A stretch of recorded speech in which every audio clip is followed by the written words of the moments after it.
नमस्कार दोस्तों, मैं आपका इंग्लिश गुरु दीपक मेहता आज आपके सामने पास्ट सिंपल टेंस को लेकर के उपस्थित हुआ हूं।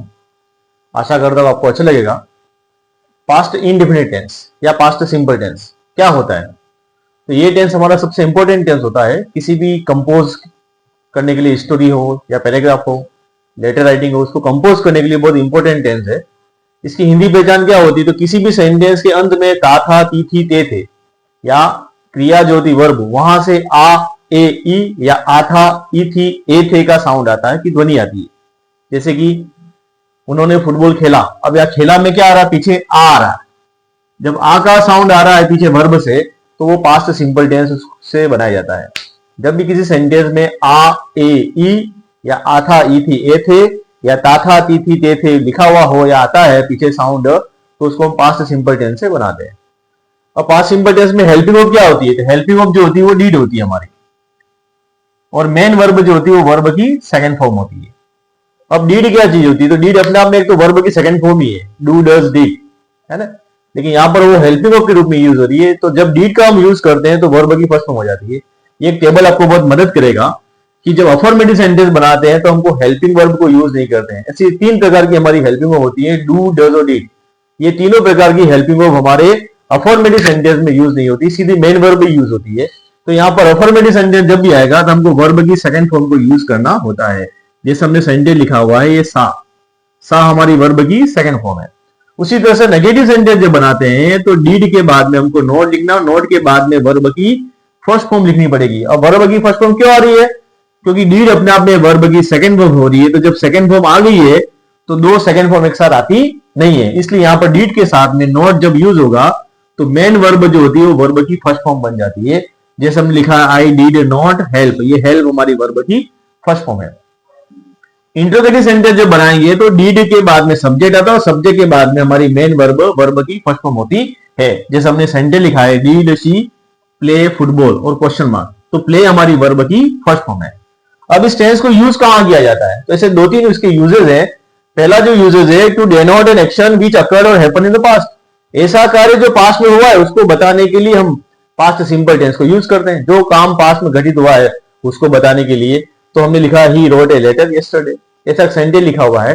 तो यहाँ पे जो रोट है वो हमारी वर्ब की सेकंड फॉर्म यूज की हमने, है ना। क्योंकि यहाँ पे पास्ट का टाइम दिया, यस्टरडे क्या है? तो पास्ट का टाइम है, पास्ट का टाइम दिया हुआ है, तो हमने यहाँ पे वर्ब की सेकंड फॉर्म को यूज किया हुआ है।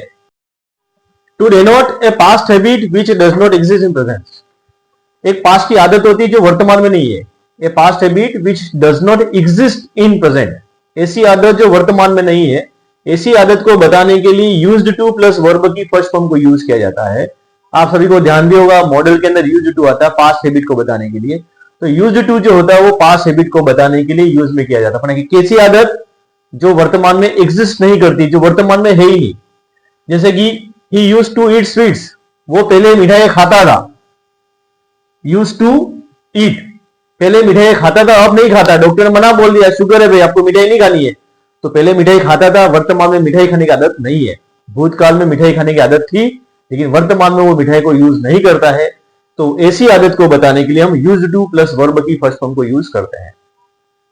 अगला जो तीसरा यूजेज है, टू डेनोट हाइपोथेटिकल और imaginary condition in conditional sentence. Conditional sentence तीन प्रकार के होते हैं। मेरी एक स्पेशल क्लास कंडीशनल सेंटेंस की भी है यूट्यूब पे, आपको दिक्कत आ रही है तो आप उस पर सर्च कर सकते हो, है ना। इसके डिस्क्रिप्शन में आपको उसका लिंक मिल जाएगा। तो इमेजिनरी कंडीशन जो होती है, तीन प्रकार की कंडीशन होती है। पहली कंडीशन को बोलते हैं ओपन कंडीशन, दूसरी कंडीशन को बोलते हैं इमेजिनरी या हाइपोथेटिकल कंडीशन, और तीसरी जो कंडीशन होती है उसको बोलते हैं अनफुलफिल कंडीशन।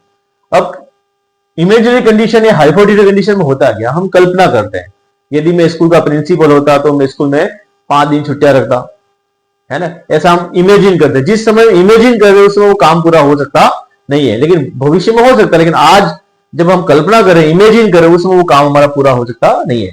तो ऐसी जो कंडीशन होती है उसके इफ क्लोज में, हमारे कंडीशनल सेंटेंस में दो प्रकार के क्लोज होते हैं। एक क्लोज को इफ क्लोज बोलते हैं, दूसरे को मेन क्लोज बोलते हैं। क्लोज क्या चीज होती है? तो एक सेंटेंस में दो वाक्य होते हैं छोटे छोटे, उसको बोलते हैं क्लोज। एक क्लोज को इफ क्लोज बोलते हैं, दूसरे को मेन क्लोज बोलते हैं। इफ क्लोज किसको बोलते हैं? जिस सेंटेंस के पहले इफ लगा हुआ होता है उसको बोलते हैं इफ क्लोज। अब यहाँ पे हमारे कोमा लगा हुआ है, यहाँ पे एक सेंटेंस हमारा ये है, इस सेंटेंस के आगे इफ लगा हुआ है। इस सेंटेंस के आगे इफ लगा हुआ है, इसका मतलब ये इफ क्लोज है और ये जो सेंटेंस है वो हमारा मेन क्लोज कहलाएगा। उसी तरह से यहां पर इफ यहां लगा है, इसका मतलब ये जो सेंटेंस है वो इफ क्लोज कहलाएगा और ये जो सेंटेंस है वो हमारा मेन क्लोज कहलाएगा। तो इफ क्लोज और मेन क्लोज हमको ध्यान में होना चाहिए। तो इफ क्लोज में वर्ब सेकेंड या वर आता है, इसमें कभी भी वॉज नहीं आता है। इमेजिनरी कंडीशन में कभी भी वॉज नहीं आता है। ही, शी, इट ऐसा सिंगुलर सब्जेक्ट हो तो भी हमको वर ही लगाना होता है। तो वर्ब की सेकंड फॉर्म या वर आता है और मेन क्लोज में शुड, वुड, कुड वर्ब की फर्स्ट फॉर्म आती है। नेगेटिव सेंटेंस में डिड नॉट वर्ब की फर्स्ट फॉर्म हो जाती है और यहाँ पे should, would, could, not plus verb की फर्स्ट फॉर्म होती है। अभी हमारे सामने दो सेंटेंस हमको एग्जांपल में दिए हुए हैं। हमने देखा इफ क्लोज का सेंटेंस खाली है, मतलब ये हमको भरना है और ये भरा हुआ है। यहाँ पे देखा क्या है, वुड प्लस वर्ब की फर्स्ट फॉर्म। तो वुड प्लस वर्ब की फर्स्ट फॉर्म दिया हुआ है, हमको क्या पढ़ना है, वर्ब की सेकंड फॉर्म या वर। अब यहाँ ब्रैकेट में हमको क्या दिया हुआ, बी दिया हुआ है। तो बी दिया हुआ तो हम यहाँ पे क्या भरेंगे, वर भरेंगे। क्या भरेंगे, वर। उसी तरह से यहां पर मेन क्लोज में वुड हेल्प दिया हुआ है, तो इफ क्लोज में क्या आएगा, हमको हैव वर्ब भरनी है, तो हमको क्या पढ़ना है, वर्ब की सेकंड फॉर्म या वर पढ़ना है।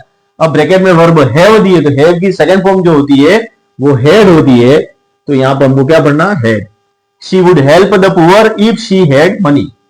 If he were a doctor he would treat the patient. यदि वो डॉक्टर होता तो मरीज को ट्रीट करता, मरीज को चेक करता, ट्रीटमेंट करता, है ना। यदि उसके पास में पैसा होता तो वो गरीबों की मदद करता। अभी पैसा है ही नहीं तो मदद कहां से करेंगे।